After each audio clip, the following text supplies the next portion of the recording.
안녕하세요. 오늘 여러분과 함께 깊이 파고 들어볼 자료, 바로 강성훈 목사의 소망의 항구 예수 그리스도라는 설교입니다. 네, 이 자료가 참 흥미로운 게 시작부터 구약 성경에 나오는 하박국 선지자의 절규로 문을 열거든요. 맞아요. 거의 모든 걸 잃어버린 그런 극한의 절망 속에서 어떻게 기쁨을 말할 수 있는가?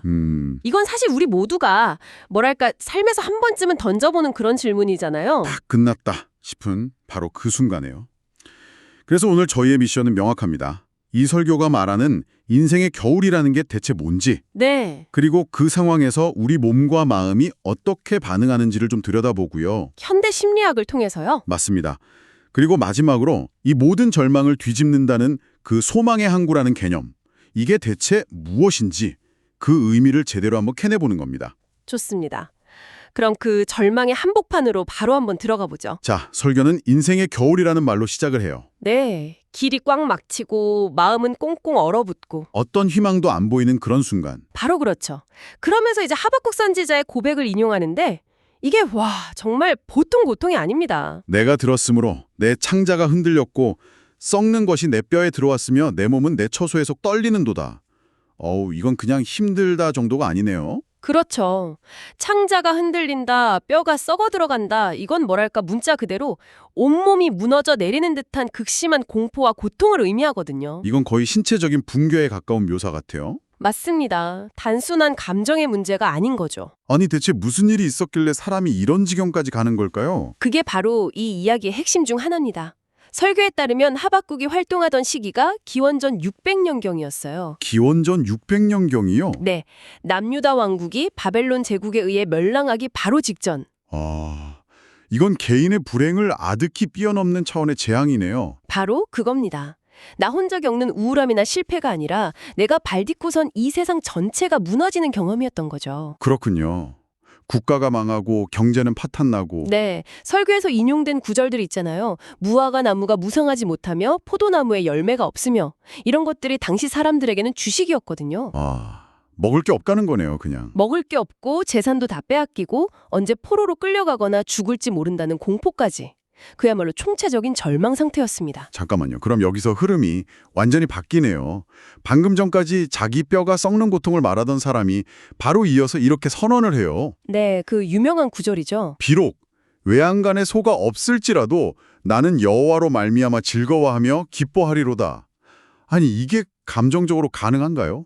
모든 게 사라졌는데 기뻐하겠다니요? 바로 그 지점, 그 불가능해 보이는 감정의 점프가 이 설교가 파고드는 핵심 질문입니다. 절망의 맨 밑바닥에서 어떻게 기쁨이 나올 수 있는가? 네, 그리고 설교는 이 전환을 설명하기 위해 의외의 연결고리를 가져옵니다. 그 현대 심리학 개념이요. 맞습니다. 바로 투쟁 도피 반응, fight or flight response입니다.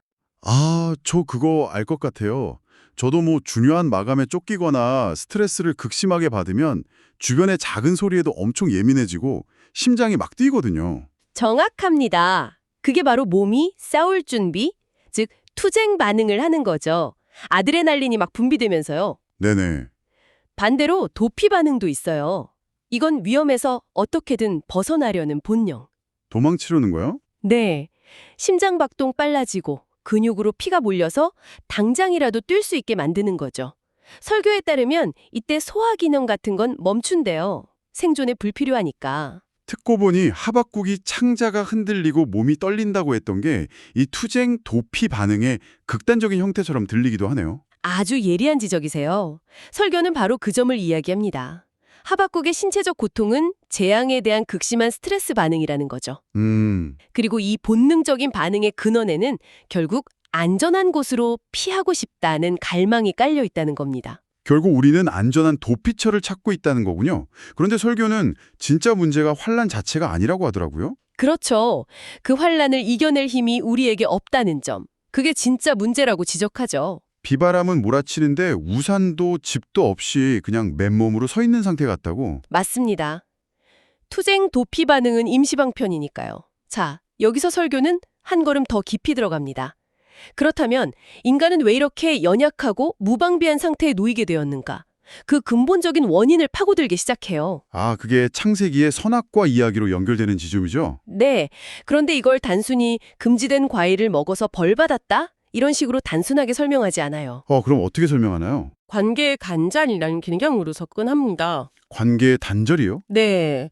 선악과 사건의 본질은 내 인생은 내가 주인이다. 내가 알아서 살겠다는 선언이라는 거예요. 아, 즉, 창조주가 세운 질서와 보호막을 스스로 벗어던진 행위.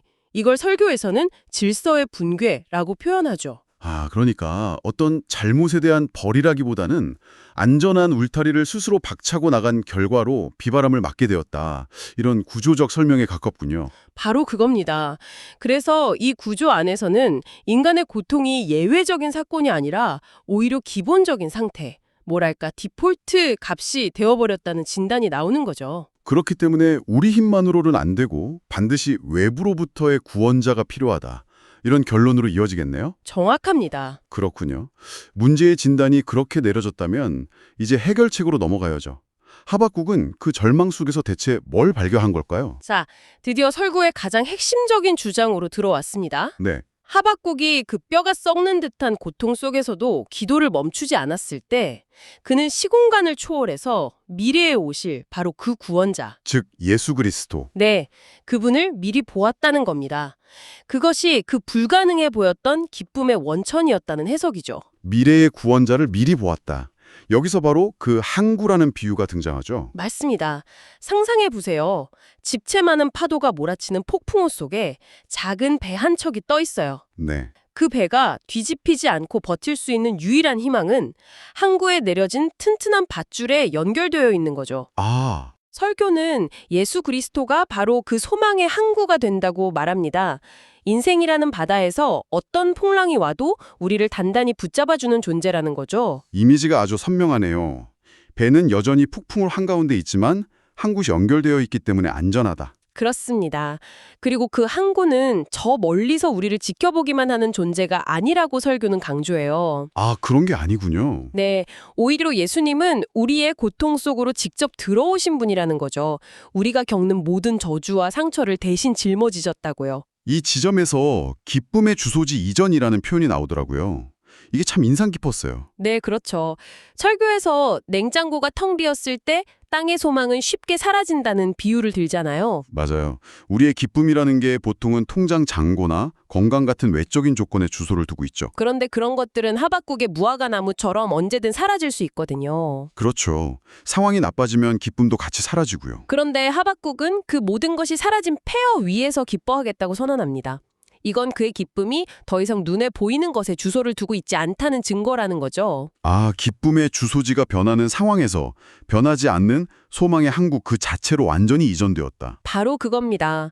그게 바로 역설적인 기쁨의 비밀이라는 게 이 설교의 핵심이에요. 그렇다면 그 항구에 연결된다는 건 이제 앞으로는 아무런 문제도 겪지 않게 된다는 의미일까요? 설교는 오히려 그 반대라고 이야기합니다. 안 돼요? 네, 문제를 없애주는 게 아니라 그 문제를 뛰어넘게 하신다는 개념을 제시해요. 뛰어넘게 한다고요? 네, 하박국서의 마지막 구절이 그걸 딱 뒷받침하거든요.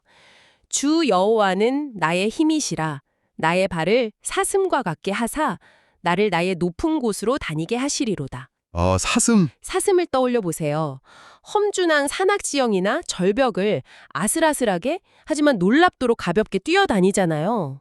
그러니까 우리 앞에 놓인 문제들이 사라지는 게 아니라 우리가 그 문제들을 사슴처럼 가뿐하게 넘어설 수 있는 힘과 지혜를 얻게 된다는 의미군요. 맞습니다. 그래서 환란이 더 이상 우리를 파괴하는 장애물이 아니라 오히려 우리를 더 높은 곳으로 이끄는 디딤돌이자 훈련의 과정이 될 수 있다는 관점을 제시하는 거죠. 그 관점은 솔직히 고통의 한가운데 있을 때는 받아들이기 참 어려운 이야기일 것 같아요. 이게 다 널 위한 훈련이야 라는 말이 위로가 안 될 수도 있잖아요. 물론입니다. 그래서 설교는 마지막으로 우리 각자가 붙들고 있는 상처의 문제로 논의를 확장해요. 상처요? 네. 이 세상에서 가장 깊고 부당한 상처를 받으신 분이 바로 예수님이기 때문에 그분은 우리의 아픔을 개념적으로 아는 게 아니라 직접 겪어서 아신다고 말합니다. 상처 입은 치유자 같은 개념이네요. 정확합니다. 그리고 거기서 멈추지 않아요. 그 치유의 경험이 우리 안에 쌓이면 이제 우리는 다른 상처받은 사람들을 위로하고 도울 수 있는 자원을 갖게 된다는 거죠. 즉, 나의 고난이 나를 성장시키는 훈련에서 그치는 게 아니라 타인을 섬기기 위한 사명으로 이어진다는 겁니다. 고난의 의미가 완전히 바뀌는 순간이죠. 정리해보면 오늘 우리는 강성훈 목사의 설교를 따라서 하박국의 절망에서 출발했습니다. 그리고 그 절망에 대한 인간의 심리 반응을 살펴봤고 고통의 근원을 거쳐서 네, 소망의 항구라는 해답을 찾는 여정을 함께했네요. 핵심은 결국 내 기쁨의 주소를 어디에 둘 것인가의 문제였고요. 네. 변하는 세상에 둘 것인가, 변치 않는 존재에 둘 것인가, 그리고 그 과정에서 겪는 고난 속에 사명이 숨어 있다는 생각의 전환까지. 여기서 청취자 여러분께 마지막으로 한번 생각해 볼 만한 질문을 던지고 싶습니다. 어떤 질문인가요? 만약 지금 여러분이 겪고 있는 그 어려움이, 그 상처가 단순히 재수없는 불운한 사건이 아니라 설교의 말처럼 여러분이 미래에 더 큰 힘을 사용하도록 준비시키는 훈련의 과정이라면 어떨까요? 그렇다면 지금의 이 훈련은 여러분이 어떤 종류의 힘과 능력을 갖추도록 만들고 있으며 그렇게 얻게 될 그 힘은 궁극적으로 누구를 위해, 무엇을 위해 사용될 것이라고 생각하십니까?